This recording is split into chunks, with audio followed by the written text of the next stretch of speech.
ARC Chairperson Training Module 2, Interventions. This module will focus on the requirements of research-based interventions prior to the referral, evaluation, and eligibility process for special education services.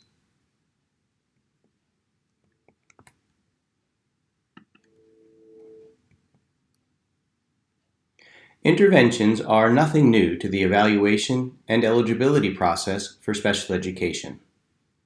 It has been in Kentucky regulations for over 20 years. Interventions are needed to help support the decision that there is a suspected disability and provide supporting evidence in making the eligibility decision. Current Kentucky special education regulations require that prior to or as part of the referral process, the student is provided appropriate research-based instruction and intervention services in the regular educational setting. It's important to understand that at times, a referral for an evaluation may be warranted even though interventions have not been conducted.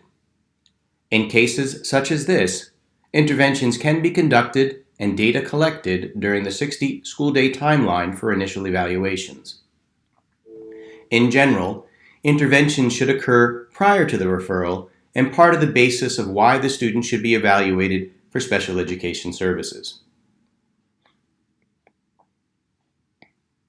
These research-based interventions must be documented and evaluated at reasonable intervals. This information must be provided to the parents of the student. It's important to note that if a student is already receiving special education services, but a different disability is suspected upon reevaluation, interventions must be in place and data collected as part of that evaluation process.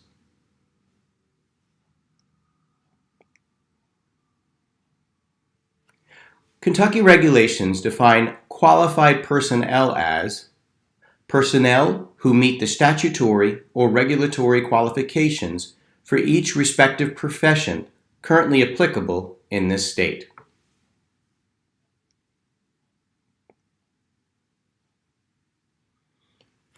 The Kentucky Department of Education prevents a slight variation on the triangle theme and puts into perspective not only the requirement for intervention for those not achieving, but also helping to identify those who may need accelerated learning activities.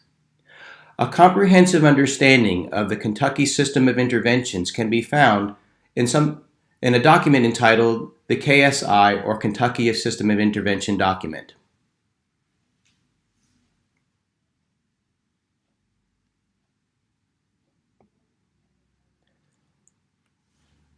The familiar pyramid represents what a healthy system looks like. The graphic depicted on this line was adopted from the U.S. Department of Education. It essentially captures the relationship between specially designed instruction and quality core instruction. Quality core instruction begins at Tier 1. Approximately 80 to 90% of the academic and behavioral needs of a student can be effectively addressed through school-wide programming. Core instruction for all students should be inclusive of reading, mathematics, writing, and behavior. You might ask yourself, what is my school's core instructional model for all students? Is it grounded in the Kentucky academic standards? Does it align itself with best practices that we note for positive behavior supports? Sometimes, children do not respond to quality core academic or behavioral supports. For those few students, which typically represent 5 to 10% of a school population, they may need additional targeted interventions. Tier 2 supports typically occur in small groups. District policies and practices may vary, but oftentimes Tier 2 supports occur 2 to 3 times per week. A few students who have very intensive needs may require Tier 3 supports. In a typical school population, this may represent anywhere from 1 to 5% of the student population. In addition to quality core instruction, children who have intensive needs are required individualized daily supports. The foundational elements upon which intervention systems are built are integrated culturally responsive practices and core instruction that's designed toward the perimeter and not the center of student needs. It's grounded in data-based decision-making, scientifically based research, and academic and behavioral supports across all 3 tiers. Implied within this model is collaborative strategic planning and strong administrative leadership. Again, this model represents both academic and behavioral needs at the preventative and responsive levels. It's commonly referred to as MTSS, or multi-tiered systems of support, which is simply an integration of academic and behavioral responses to intervention. Universal screening. Data should be objective, measurable, and observable. This assures that all members of a committee are seeing the same thing. We can count on it, or even literally quantify it, and everybody gets the same results. Universal screeners are not interventions, but they provide important data in making intervention decisions. When choosing universal screenings, it's important to choose a screener that's quick to administer and score. It'll provide a quantitative representation of skills, in other words, a number or numbers, and it's focused on foundational skills in a subject area or basic behaviors. Universal screenings are considered benchmark objectives or benchmark observations of a student's skills. Typically, they're administered 3 times a year. They help school personnel and other interested parties identify students who are above, on, or below grade level.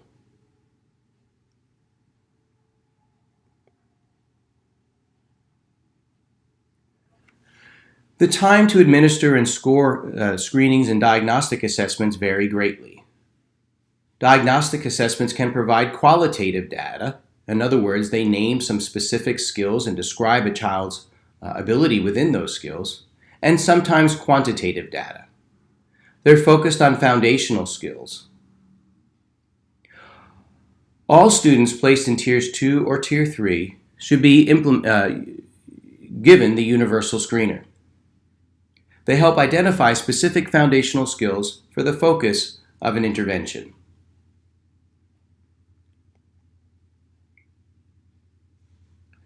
So what do we mean by research-based instruction and intervention? The Office of Special Education Programs with the U.S. Department of Education defines research-based as the intervention has been accepted by a peer-reviewed journal or approved by a panel of independent experts through a comparably rigorous, objective, and scientific review.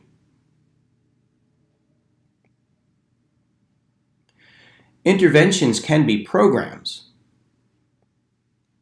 Programs are focused on a specific skill deficit that's determined by a diagnostic assessment. They're evidence-based and proven to work when implemented with fidelity, and they're provided by qualified personnel. Interventions can also be learning strategies. Learning strategies that are evidence-based and proven to work when implemented with fidelity. And they must be implemented with fidelity specific to the strategy being used. Keep in mind, not all strategies require the same intensity and/or duration. It's necessary to have both programs and learning strategies in an RTI framework. Simply documenting on the paperwork small group or individual instruction or the area of concern, such as reading comprehension, is not sufficient. Specific programs and strategies used as interventions must be documented with an analysis of the results.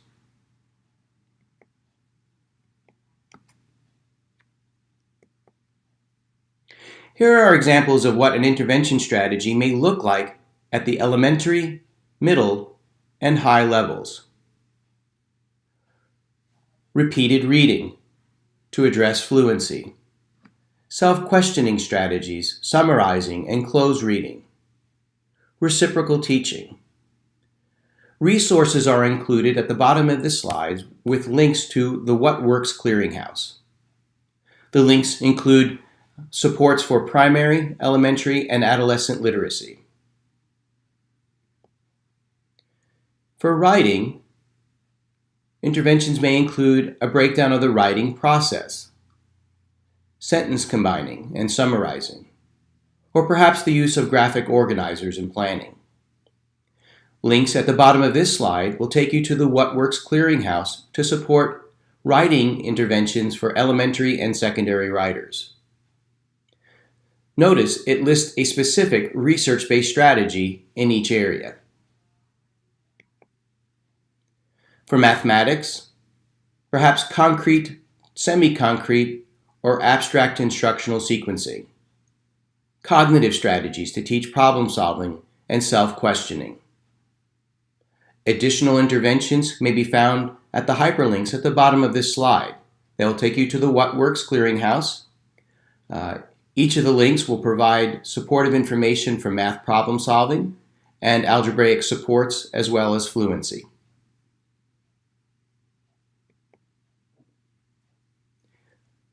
Behavior interventions.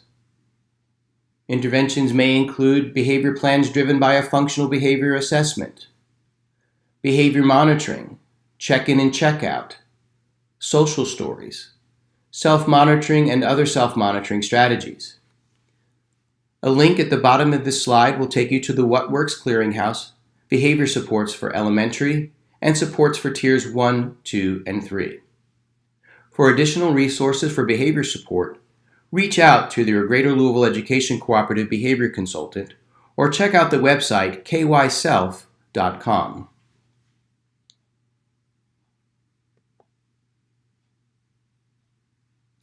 Progress monitoring data collection tools. The Kentucky System of Interventions document or progress monitoring websites provided at the end of this module will give you additional guidance on collecting progress monitoring data. The essential walkaways for progress monitoring data collection tools is that they must be able to assess targeted deficits. They must be consistent. In other words, specifically related to the difficulty or grade level and administered over time. And they must be used to measure a student's performance at regular intervals. Some examples of commonly used progress monitoring data collection tools are DIBBLES, frequency counts, CBMs or curriculum-based measurements, and interval recordings. This slide gives a sample of a data collection schedule. The effectiveness of services and instructional methods is determined most efficiently when progress is measured frequently. The guide detailed on this slide is only a suggested schedule to determine instructional effectiveness.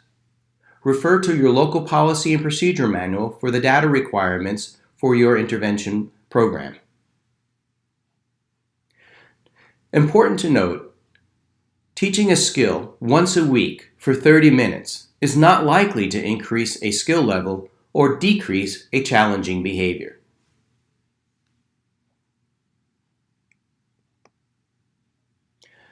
Progress monitoring at reasonable intervals. Again, this is meant to be a guide and it's not a requirement. It's important to note that response to intervention supports must be individualized for each student's particular needs. When taking into consideration reasonable intervals, ARC members should consider the collection and comparison of data points to evaluate the effectiveness of interventions and a student's progress. If performance is consistently around a goal line, perhaps the committee could consider continuing an intervention. If at any time multiple data points fall below the goal line, perhaps the committee should consider changing or modifying the intervention. Another consideration should be making certain that the intervention is being conducted with fidelity, or that the student has opportunity to experience the intervention. For example, absences have precluded the child's attendance and participation within the intervention.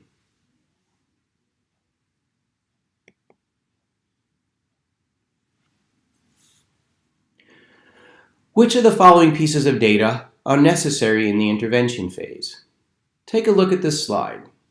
It details screenings for health and universal benchmark screenings in behavior and academics, diagnostic benchmark and assessment data, state and district assessments, the loss of instructional time due to discipline issues and attendance, classroom work and grades, staff observations and progress monitoring data, FBAs and BIPs, commonly known as functional behavior assessments and behavior intervention plans, and information from the parents.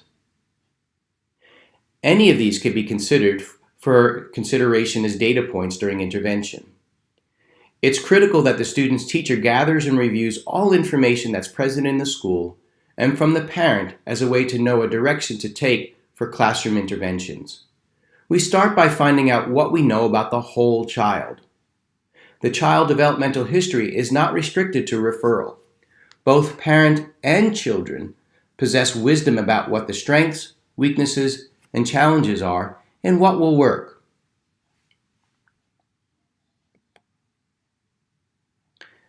The foundation of quality intervention is based on data, documentation, and the analysis of each.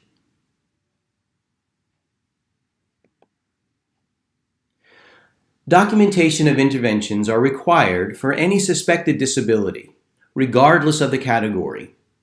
These questions may be helpful for an admissions and release committee for categories that the school may not have in their RTI or KSI process currently in place. Some questions to consider include, is there documentation the school tried to address the needs or concerns? Was the child's instruction changed in some way to try to address the concerns, and were those changes documented? Did the student receive any Tier 1, 2, or 3 interventions? Is progress data ongoing? How was the data collected and documented? Remember, interventions must be conducted in the general education setting. That's prior to or as part of a referral. Links to the Kentucky Department of Education website that contain pages related to RTI and data standards may be found embedded within this slide.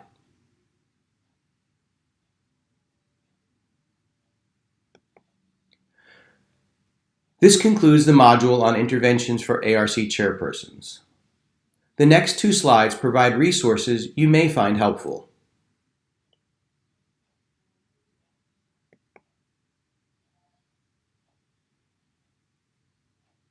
KDE has a guidance document which helps look at resources and process. Click on each KDE seal to access the Kentucky System of Interventions document and the Kentucky Department of Education webpage for Infinite Campus Interventions.